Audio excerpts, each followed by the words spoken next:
అందరికీ నమస్కారం అండి. ఈ వీడియో ప్రారంభించే ముందు మీ అందరికీ ఒక చిన్న గమనిక అండి. ఈ వీడియో అనేది కేవలం మీకు సమాచారాన్ని అందించడం కోసం మాత్రమే చేస్తున్నాను తప్ప మిమ్మల్ని నేను స్టాక్ మార్కెట్‌లోకి మీరు రాండి అని నేను ప్రోత్సహించడం లేదండి. లేక నిరుత్సాహపరచడానికి గాని ఈ వీడియో చేయట్లేదు. కేవలం స్టాక్ మార్కెట్‌లో పెట్టుబడులనేవి ఎప్పుడు కూడా రిస్క్‌తో కూడుకున్నటువంటివే. కాబట్టి మీరు పూర్తిగా మీ ఆలోచనలతోటి అలానే అవసరమైతే ఫైనాన్షియల్ అడ్వైజర్స్ అంటే సెబీ రిజిస్ట్రేషన్ క్యాండిడేట్స్ ఉంటారనమాట. వాళ్ళ యొక్క సలహాలు తీసుకొని మాత్రమే అప్పుడు మాత్రమే మీరు ఈ మార్కెట్‌లోకి ఎంటర్ అవ్వండి. అందరికీ నమస్కారం అండి. ఎవరెక్కడున్నా గానీ నా పేరు స్వామినంద్. నేను ఈ వీడియోలో నేను రీసెర్చ్ చేసి స్టడీ చేసిన స్టాక్ మార్కెట్‌లో మనం సక్సెస్ అవ్వాలి అంటే మన డేట్ ఆఫ్ బర్త్‌లో అయినా సరే, మన నామ సంఖ్యలో అయినా సరే, మన మొబైల్ నంబర్‌లో అయినా సరే ఎలాంటి నంబర్స్ ఉండాలి? అంటే డేట్ ఆఫ్ బర్త్‌డేలో లేకున్నటువంటి నంబర్స్ నామ సంఖ్యలో వచ్చినా, డేట్ ఆఫ్ బర్త్‌డే నామ సంఖ్యలో లేని నంబర్స్ మొబైల్ నంబర్స్ వచ్చినా వాళ్ళు అసలు ట్రేడింగ్‌కి ఎలిజిబులా? కాలా? అనేది నేను ఈ వీడియోలో డిస్కస్ చేస్తానండి. ఇంకొకటి జ్యోతిష్యం గురించి ఒకసారి మాట్లాడుకుంటే 1, 5, 10 స్థానాలు గానీ లేకుండా 10, 11 స్థానాలు బుధుడు గాని ఉన్నాడనుకోండి, బుధుడు గాని బలంగా గాని ఉన్నాడనుకోండి, మీరు ఖచ్చితంగా స్టాక్ మార్కెట్‌లోకి కలిసి వస్తది. మీకు ఖచ్చితంగా యోగిస్తది అని చెప్పుకోవచ్చు. స్వామి నాకు ఈ జ్యోతిష్యం గురించి నాకు తెలియదు. అలాంటప్పుడు ఏంటి?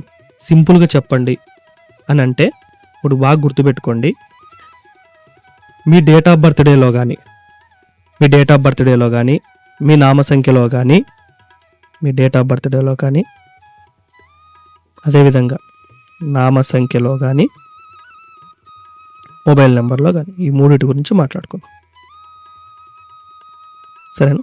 ముందుగా అండి స్టాక్ మార్కెట్‌ను మన టెక్నికల్ వర్డ్స్‌గా ఎలా పిలుచుకుంటామంటే స్టాక్ మార్కెట్ అనొచ్చు, షేర్ మార్కెట్ అనొచ్చు, ట్రేడింగ్ అనొచ్చు. అదేవిధంగా ఈ ఈ పదాలతో మనము టెక్నికల్ వర్డ్స్‌గా మనం పిలిచొచ్చండి. ఇవన్నీ మీరే చూస్ చేసుకోండి.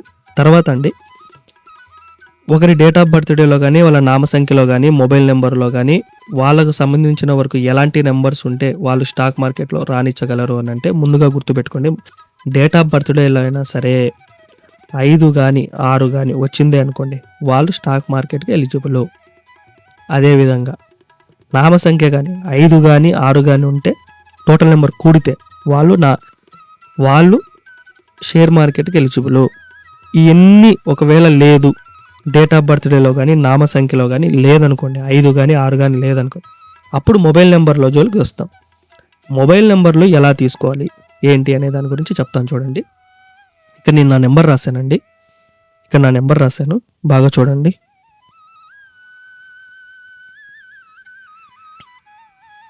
డబల్ 731922559 రాశాను. ముందుగా స్టాక్ మార్కెట్లో ఎవరైనా రావాలి అనుకుంటే ముందుగా వాళ్ళ టోటల్ నెంబర్ ఎలా ఉండాలి అని అంటే వాళ్ళకి లక్కీ నెంబర్గా ఉండాలి. నా లక్కీ నెంబర్ 5 అండి. అర్థమైందా? తరువాత ఎవరైనా సరే వాళ్ళ మొబైల్ నెంబర్లో మొత్తం 9 పేర్స్ ఉంటాయి. 0 వచ్చిందంటే మొత్తం మారిపోద్ది. అదేవిధంగా స్టాక్ మార్కెట్లో ఉన్నారు అని అంటే వాళ్ళ మొబైల్ నెంబర్లో ఖచ్చితంగా మొత్తము స్టాక్ మార్కెట్‌కు సంబంధించినంత వరకు ఈ మన మొబైల్ న్యూమరాలజీ కాంబినేషన్‌లో మన జోడీస్ పెయిర్స్ కాంబినేషన్‌లో మొత్తం 6 పేర్స్ ఉంటాయండి. ఆ 6 పేర్స్‌లో ఒక్క పేరు వచ్చినా కానీ వాళ్ళ మొబైల్ నెంబర్‌కు పవర్ఫుల్ అనేది ఉంటుంది. వాళ్ళు షేర్ మార్కెట్‌కి అనేది ఎలిజిబుల్ అని క్యాండిడేట్ అని చెప్పొచ్చు. అది ఎలా అంటే 6 పేర్స్‌లో నేను ఒక పేరు రాశాను. అదే ఏంటంటే 55 పేరు అనేది వాళ్ళ మొబైల్ నెంబర్లో 55. ఇద్దరు నా నెంబర్ ఉందంటే 55. ఈ 55 అంటే నేనేదో షేర్ మార్కెట్ నేనేదో ట్రేడింగ్ చేస్తానని నేను చెప్పట్లేదండి. నాకు అసలు వాటి గురించి కూడా ఐడియా లేదు. ఏమంటే నేను రీసెర్చ్ చేసిన దాంట్లో నాకు దొరికిన సమాచారం ప్రకారం నేను వేరే వాళ్ళకి ఇచ్చి వాళ్ళ సక్సెస్ రేట్ తీసుకున్న తర్వాత మాత్రమే నేను ఈ వీడియో మీకు ముందుకు తీసుకొని వస్తున్నాను. దాని తర్వాత ఇక్కడ టోటల్ 6 పేర్స్ అని రాశాను కదా. ఒక మొబైల్ నెంబర్ మొత్తం 9 పేర్స్ ఉంటాయి. అర్థమైందా? ఆ 9 పేర్స్‌లో ఈ 6 పేర్స్‌లో ఒక్క నెంబర్ వచ్చినా చాలండి. అలా 55 అనే పేరు. అవి కాకుండా ఇంకా 5 పేర్స్ ఉన్నాయన్నమాట. షేర్ మార్కెట్లో ఉండే వాళ్ళకు ఖచ్చితంగా ఆ 5 పేర్స్‌లో ఈ 6 పేర్స్‌లో ఒక్క పేరన్నా రావాలి. అలా నేను ఇట్లా 55 అని మీద 5 పేర్లు ఉన్నాయన్నమాట. 5 పేర్లు ఒక్క పేరన్నా రావాలి. దాని తర్వాత మనీ ఫ్లో పేర్స్ అంటారనమాట. మనీ ఫ్లో పేర్స్ అంటే ఆల్రెడీ 12, 13, 31 ఇలా చెప్పాను కదా, 20, 29 ఇలాంటి నెంబర్స్ రావాలి. ఇలాంటి 1 వచ్చినా చాలు, 2 వచ్చినా చాలు. అదేవిధంగా వాళ్ళ బ్యాంక్ అకౌంట్ ఉంటుంది కదండి, వాళ్ళ బ్యాంక్ అకౌంట్ కూడా సేమ్ షేర్ మార్కెట్కి సంబంధించిన పేరు ఒకటి, అదేవిధంగా మనీ ఫ్లో పేర్స్ అనమాట.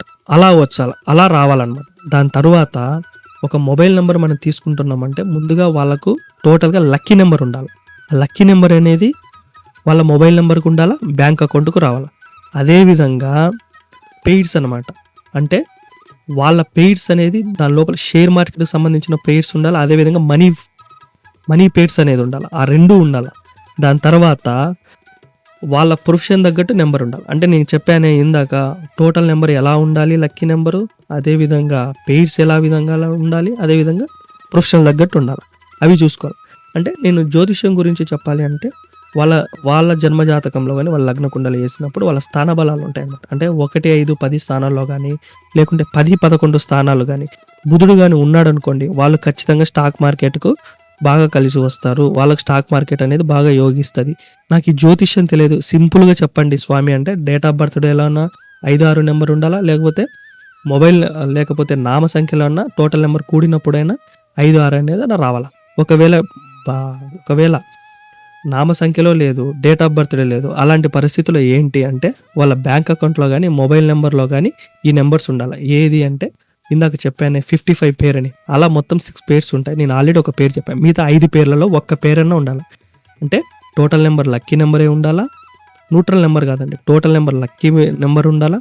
దాంతోపాటు షేర్ మార్కెట్కి సంబంధించిన ఒక్క పేరున్న రావాలా.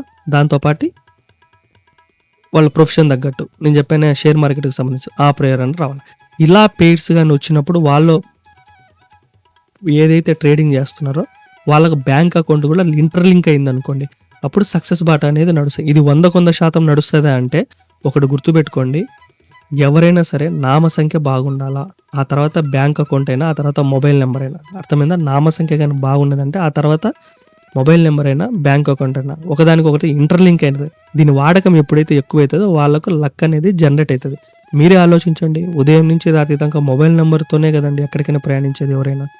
అలాగా మీరు ఆలోచించుకొని మొబైల్ నెంబర్స్ తీసుకోండి. అర్థమైందండి? ఇదండి నేను ఈ వీడియోలో చెప్పాలనుకుంటున్నా. ఈ వీడియో మీకు నచ్చినట్టయితే లైక్ చేయండి, సబ్స్క్రైబ్ చేయండి, 10 మందికి షేర్ చేయండి. ఇలా షేర్ చేయడం వల్ల ఒక్కరి జీవితం మారినా నా జీవితం ధన్యమైనట్టే. సర్వో జనో సుఖినో భవంతు.